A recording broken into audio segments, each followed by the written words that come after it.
Welcome to the Deep Dive.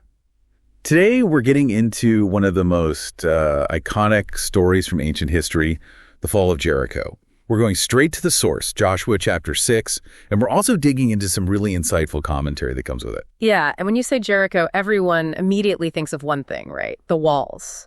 This huge, spectacular image of walls just crumbling into dust. It's cinematic. It totally is. But here's our mission for this deep dive. Yeah. Because the sources we're looking at, they actually push back on that. They say, yes, the falling walls were a spectacle, but the real miracle, the one with the deeper meaning, was the salvation of a single family inside. It really forces you to ask a different question. Is a miracle about the big, flashy display of power, or is it about something more personal, something like redemption? Exactly. So let's unpack this. And we have to start with the strategy, because it's just so strange. The sources give us this climax, but it wasn't just a surprise attack. It was, 7 days of this highly ritualized buildup. That procedural part is so important. For 6 days, it's the same thing over and over. They march around the city once, in total silence, except for the priest's trumpets. Can you imagine being inside the city, watching this silent army just circle you every single day? You can't do anything. You can't fight them. You just have to watch and wait. The psychological pressure must have been unbelievable. Oh, absolutely. It was building dread inside. And for the Israelites, it was a test of obedience. But then day 7, that's when everything changes. Right. The sources are so specific here. They get up at dawn, and on this day, they don't march once. They march around the city 7 times. Think about the physical exhaustion of that. It's the culmination of this whole week of tension, all packed into one single grueling morning. And only then, after that final lap, when the priests give this long blast on the trumpets, only then does Joshua give the command. He says, "Shout, for the Lord has given you the city." And that shout breaks 7 days of silence. The sources say the wall just fell down flat. It wasn't a crack or a breach. It was total, instantaneous collapse.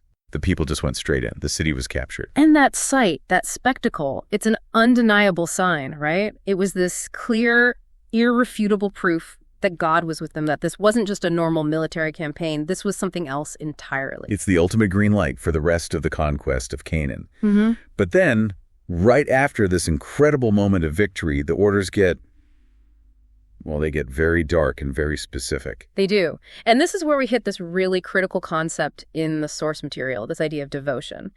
The text uses a word, which means something like total destruction or consecration. So this isn't just about winning a battle and taking the spoils. Not at all. It's completely different. Devotion in this context means everything is set apart for God, usually through its destruction. The city and everyone in it, men, women, young, old, even the animals, they were all to be destroyed. But why? Why that level of totality? Well, the sources frame it as a form of ritual purification. It's not just about eliminating an enemy. It's about eliminating the idolatry and immorality associated with that place to prevent it from, contaminating Israel. Okay, so that explains the people and the animals. Yeah. But what about all the valuable stuff? The gold, the silver? That's usually the reward for the victors. And here the rule is just as strict. All the silver, gold, bronze, and iron, it wasn't for them to take. It was declared holy, consecrated directly to the Lord's treasury. So they couldn't touch any of it. Exactly. There's this explicit warning. Keep yourselves from the devoted things so that you will not bring destruction on the camp of Israel. The victory had to be clean, without any hint of personal greed. So in the middle of this order for, absolute destruction, the sources point to this one single dramatic exception. It's stunning, isn't it? The order is to destroy everything and everyone except only Rahab the prostitute and all who are with her in her house shall live. It just stands out so starkly against the rule. And Rahab, given her profession and her location on the city wall, you'd think she'd be the most vulnerable person there. Mm-hmm. But she's the only one named to be saved. And not just her, the protection is comprehensive. The 2 spies are sent back to get her father, her mother, her brothers, her entire family. They're all brought out and placed safely outside the Israelite camp before the final destruction happens. And this is where it gets really interesting, because all the reflective notes we have, they just pivot the whole story right here. They argue that Rahab being saved is actually a greater miracle than the walls falling down. Which sounds crazy at first, right? One is a massive physics-defying event, and the other is saving one family. So how do they justify that? Well, the argument is that the walls falling down proved God's power. It was an external sign for Israel. But Rahab's salvation, that proved God's character. His willingness to redeem anyone who trusts in him, no matter who they are or where they come from. It's an internal spiritual miracle. So it's moving from the power to destroy a nation to the grace to save an individual. Exactly. And it all comes down to Rahab's choice. Think about it. She's surrounded by these massive, strong walls. She has her king, her city, all the visible signs of security. But she puts her faith in the invisible God of the army marching outside. She trusted something she couldn't see over the very real, very solid walls she was living in. Yes. The commentaries make a huge deal of this. Hiding the spies was this massive act of risky faith. She was giving up everything she knew for a promise from a God she'd only heard stories about. And that choice is the heart of the miracle. The sources really hammer this home, don't they? They quote the summary. But Joshua saved Rahab the prostitute and her father's household, and she has lived in Israel to this day. Her story endured. And it's not just there. Later texts, like in Hebrews, list her among the great heroes of faith. It underlines the point that this wasn't about her being a good person by some standard. Her past was irrelevant. Her faith was everything. So that's the big takeaway from the source material, that this is what salvation looks like. It's not something you earn. It's something you receive through trust.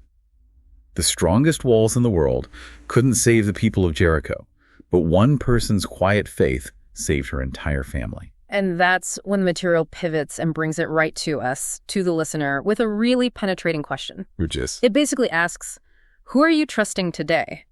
Are you trusting the king of Jericho with his strong walls? Or are you trusting the God who might seem, well, less obvious, but is truly mighty? That makes the walls so much more than just stone then. We all have them. We do, and the reflective questions get right into that. What are your walls? Is it your career, your savings account, your own self-reliance, your relationships? All those things that feel so solid, so secure. The things you can see and measure. Right. And Rahab's story is a lesson that those things are never as secure as they seem. They can fall. The challenge is that true security comes from trusting God, even when his plan seems, a bit like marching in circles. So it's about choosing that scarlet cord, that small, fragile-looking promise over the massive stone foundation you're standing on. And that's what the sources say faith does. It moves you from the kind of fear that people in Jericho felt trapped behind their walls to the freedom that Rahab found, a freedom that actually brought her into a whole new community. So let's go back to the timeline. Rahab's family is safe, and then the final act of devotion is carried out. The city is burned. Completely.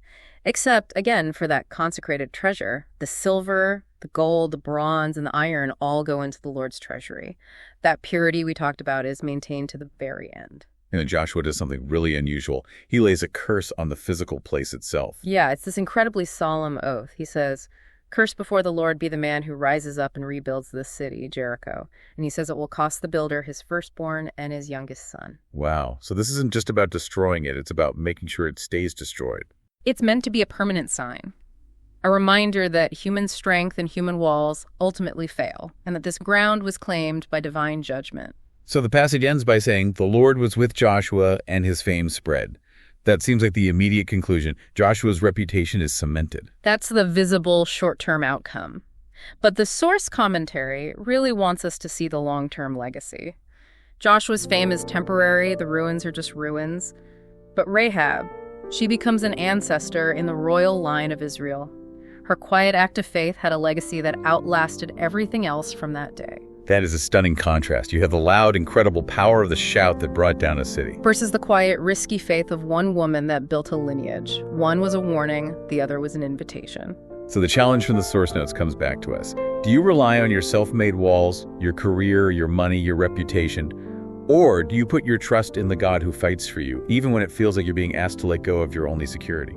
It makes you wonder, if Rahab were alive today, what wall would she be asked to turn her back on? Her LinkedIn profile, her 401k. That's the question, isn't it? Where can you take a step of faith like Rahab today? And where do you need to stop trusting your own strength and start trusting in that invisible but truly secure source of safety?